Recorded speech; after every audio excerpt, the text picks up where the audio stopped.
We've all found ourselves in our overdraft from time to time, but does it affect your credit score?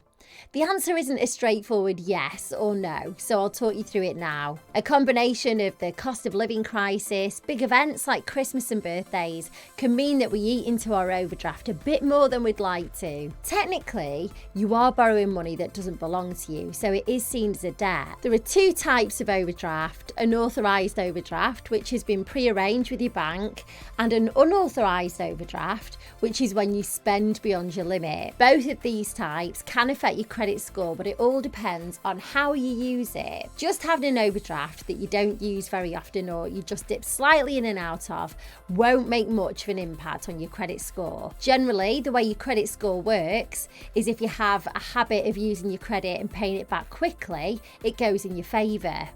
Also, dipping into around 30% of your overdraft and then paying it back is seen as okay. But if you constantly live at the very bottom of your overdraft and you go into your unauthorised overdraft, this will go against you. It's also worth mentioning that you should check the interest rate on your overdraft because it can be pretty hefty. If you found yourself stuck in an overdraft rut and you can't seem to climb out of it, then you could apply for an interest-free credit card. Transfer your overdraft onto the credit card and work out how long the card is interest-free for. So let's say, for example, you've spent £1,000 of your overdraft and the interest-free credit term is 6 months. If you divide £1,000 by 6 months, it comes to £166.66.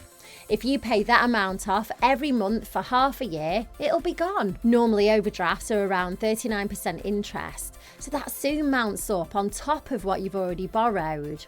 Try and open a new bank account without an overdraft facility to stop you dipping into it. Then there'll be no temptation. If you're about to apply for a mortgage, then it's really important to get your finances in line because every single detail will be looked at. So if you've been regularly borrowing out of your overdraft, it'll be obvious and it won't go in your favour. When it comes to your credit score, lenders want to see that you can afford not only to borrow money, but also to pay it back responsibly.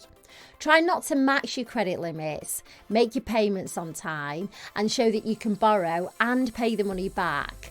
That's the key to maintaining a decent credit score.